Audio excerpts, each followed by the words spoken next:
Good afternoon, all of you.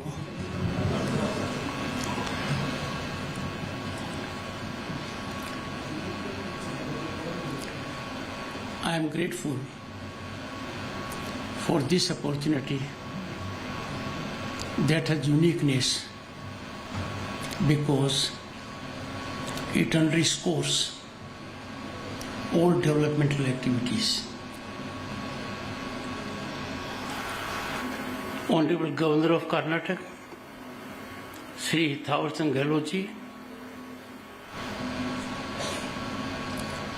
CMD Bharat Electronics Limited, Sri Manoj Jain, distinguished directors of BEL,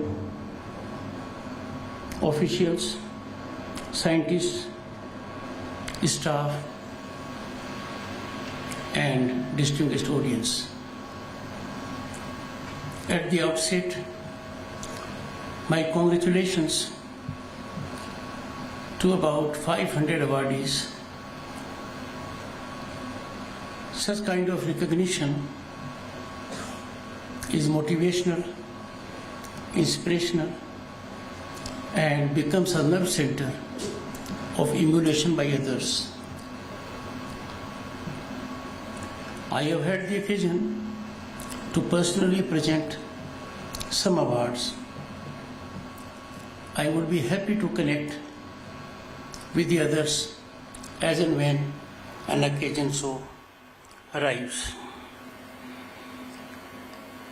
It is of import that we are meeting Nalanda. Nalanda reminds us that Nalanda, Takshila, and many other ancient institutions, they were nerve center of knowledge and learning at global level. We had people in pursuit of knowledge thronging to these institutions. They brought on the table their experience and gained in the process. Suddenly we lost track. Take for Nalanda. It is now being rediscovered. But I think about 1,000 years or 1,100 years ago we lost track. Till then it was blossoming, nurturing, a beacon to the entire world of knowledge and wisdom.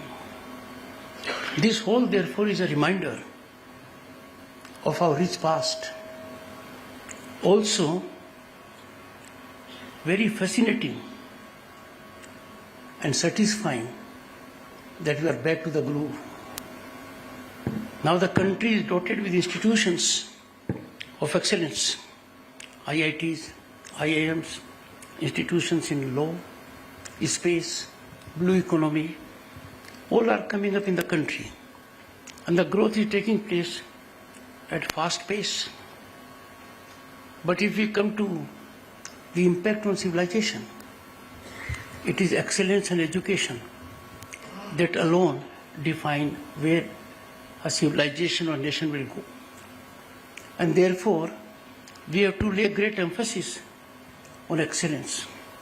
Excellence emanates from education.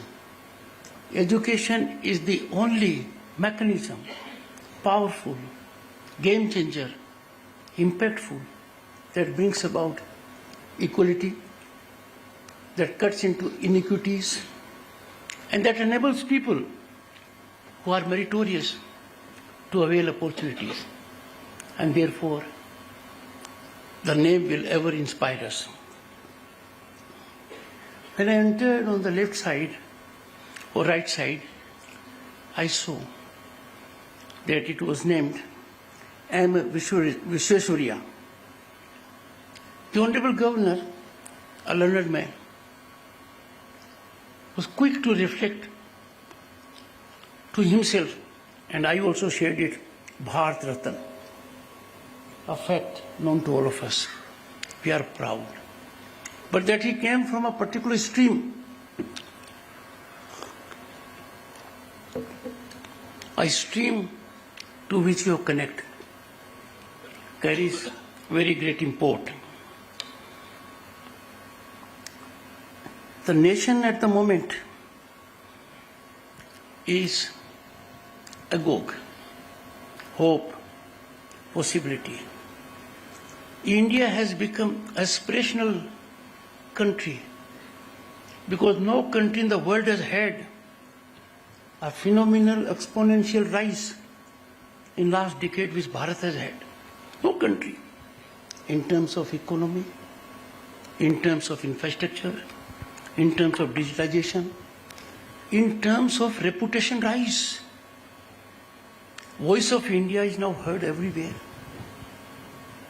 There was a time when we would not find a human soul from this country having a footfall in global corporates or Silicon Valley.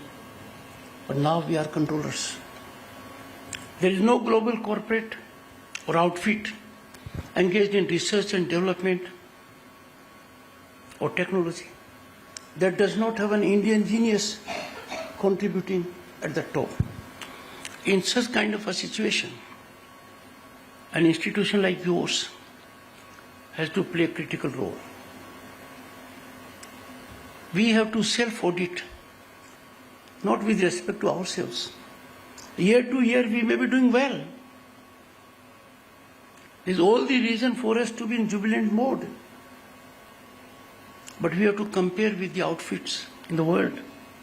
And we have to compare with the challenges we have to face. Because your portfolio is not only large, it is getting enlarged every day. Radar systems to weapon systems, electronic warfare equipment to communication solutions. Now these are fundamental because a nation is safe if it has peace. And peace is secured only from position of strength. And position of strength is defined by your defense preparedness. Gone are the days of conventional warfare. Now you have to be technologically very equipped. The world is at the cusp of another great change. The change has made deep inroads. It's making fast inroads. Every moment we are on technological quicksand. I am referring to disruptive technologies. These have to be harnessed. These have to be unleashed. These have to be unleashed for positive gain. The challenges have to be converted into opportunities. And therefore, the task before you is very, very daunting. You all must be seriously concerned why we are having imported items in critical situations. We must engage in import substitution, and that can't be a standalone exercise. An organization like this has to be in sync with engineering outfits like IITs, with managerial skills that emanate from IIMs, with corporates that are engaged into similar industrial activities.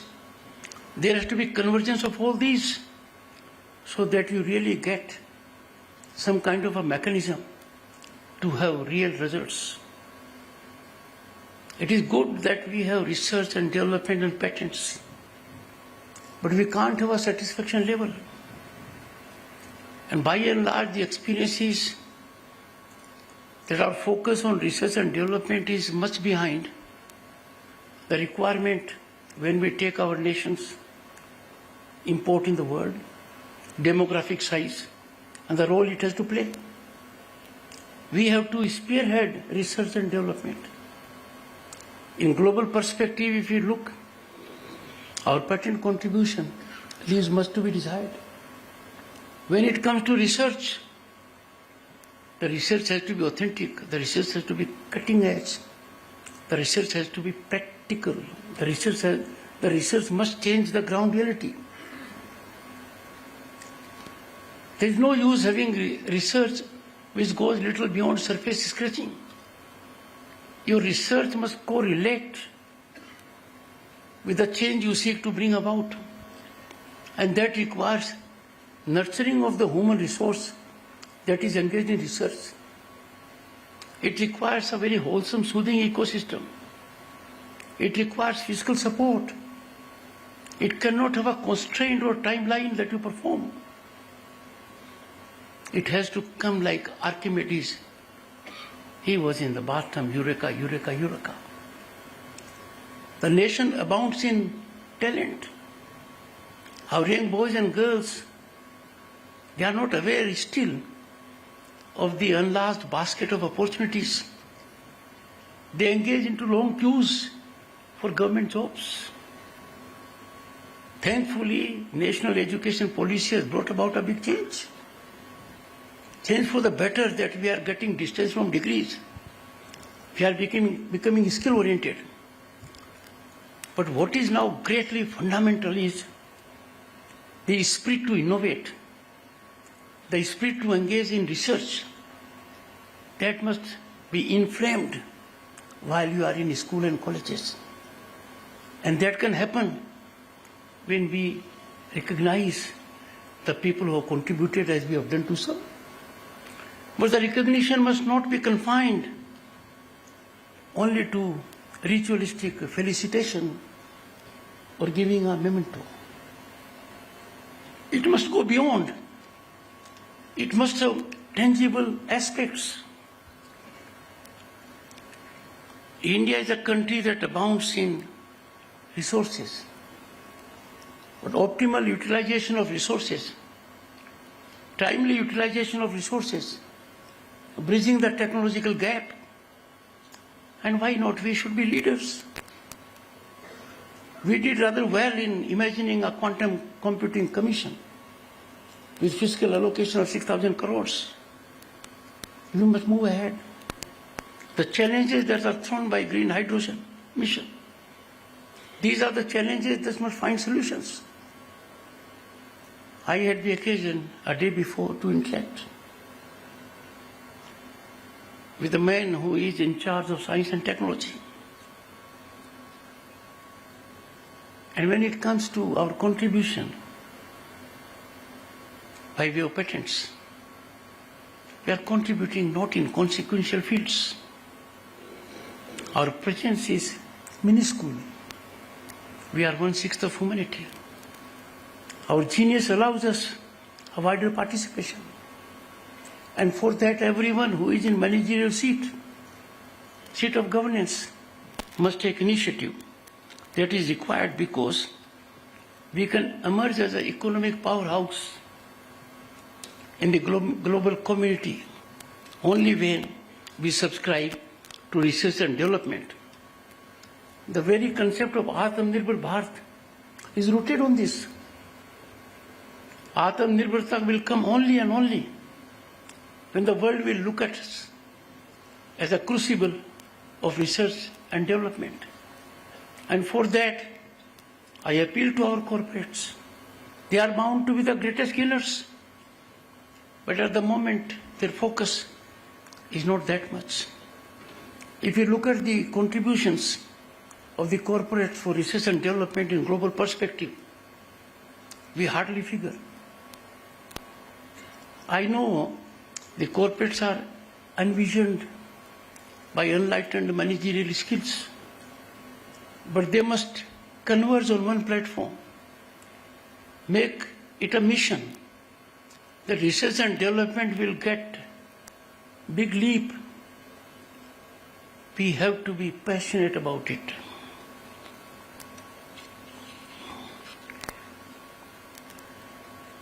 Three-pronged strategy I suggest, and that is pathway to economic sovereignty, and that will happen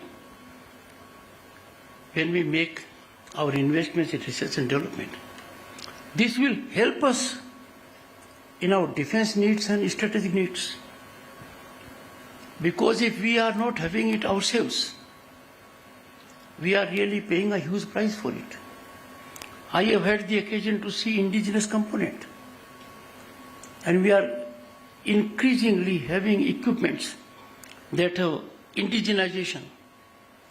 But look at, are we having engines? Are we having the core material? Are we having that which others want to seek from us? Or are we confining it to usual aspects? There's no point in being satisfied that we are indigenous when it comes to nuts and bolts. Our aim has to be 100%. And that can happen only when you are fired with zeal, a mission. And that, friends, is need of the times. We have aimed to be a developed nation by 2047. For that, we will have to engage massively in manufacturing. The manufacturing activity has to gallop, and that can gallop and cater to national and international needs only when we have exclusivity by way of research and development in certain areas. Authentic research should alone be recognized as research. The one who overlooks research must have stringent standards. The exemplification has to be if it is recognized at global level. A research paper that has momentary importance of being presented and then goes on the shelf, gathers dust, is something we must keep away from. While your track record is extremely impressive, but when the whole nation is in expectation mood, it expects more. We cannot rest our laurels on our past achievements. Our past achievements over a decade have been exponential, phenomenal, unprecedented, beyond contemplation. 500 people getting into banking inclusion.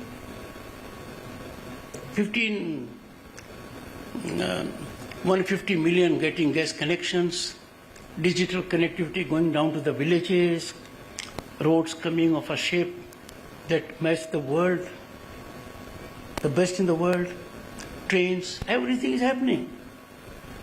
But people want more because we have established to them as governance that we realize what we promise. And therefore, every day we'll have to be innovative. And that is how, if institutes like yours engage into research and development, that will result in more jobs. Because dream of Viksit Bharat, which is no longer a dream according to me, it's our object, our destination, a short destination.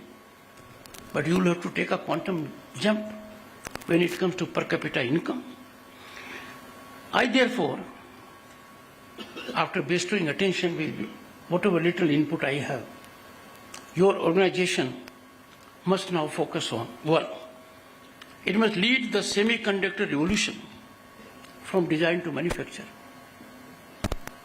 Think about it, brainstorm, scratch your brains. This is need of the hour. We need to take initiative. Two, establish India's position in global supply chains through friendshoring. Do it. Nurture domestic startups and indigenous component development. Don't look just at words. Identify startups that require hand-holding. There are enough people who seek to venture. I've been telling people, if you have an idea, don't allow your mind, your brain to be parking station for it.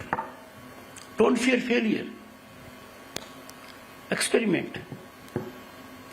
What you call failure is nothing but a requirement of success, that you will succeed next time.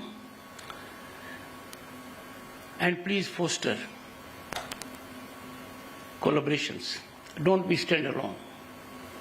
Get in touch with IITs, IIMs, institutes of excellence, have MOUs with them, because you'll get several things which you don't have and may be difficult for you to develop. You'll have ready-made. A good suggestion was given to me only day before by someone who is involved with medical system. He said our medical colleges must engage with engineering colleges, with management colleges, because they are interdependent now. So like we are having interdependent global community for everything. Even various fields are also interdependent. Someone will have to contribute more. When you are part of a system, there will be some areas where you will be contributing majorly. There will be areas where others will be contributing majorly, so take to that. Foster deep collaborations. Then transform yourself into a hub where industry meets academia, creating cutting-edge solutions. Unless you will have dialogue, unless there will be expression of thoughts by people who are in startups industry, you will not be able to know what they are looking for, what problems they are facing. Even users of the top mobile phones, they can suggest you this needs to be added. I don't want to take name of a brand, but even the very best of them have deficiencies that require to be addressed. And therefore, ultimately, the consumer, the manufacturer, is a perfect guide to tell you what inventory he or she wants and what he is looking for. And I am sure when you will engage into this activity, your human resource will be surcharged, energized, motivated, and they will earn greater respect also. Swami Vivekananda said, and tomorrow is the day. I am saying it only a day before. And what he said is, we cannot have a Viksit Bharat unless it is a collective goal. He says, rise, awake, stop, not till the goal is achieved. That pursuit. I add to that one thing. Time is running out for us. We have aroused the aspirations of 1.4 billion people. 1.4 billion people of this country have tasted development. They have tasted fruits of infrastructure. They have tasted availability of toilet, water, road at doorstep. They have gas connections. They are aspirational mode. They have been involved with affordable housing. They are eager to take big leap. You have to create ecosystem for them. My congratulations to you that you are engaged into an activity that has a great connect with our development journey, and I am sure your contribution will be optimal. Nothing but optimal. Thank you so much.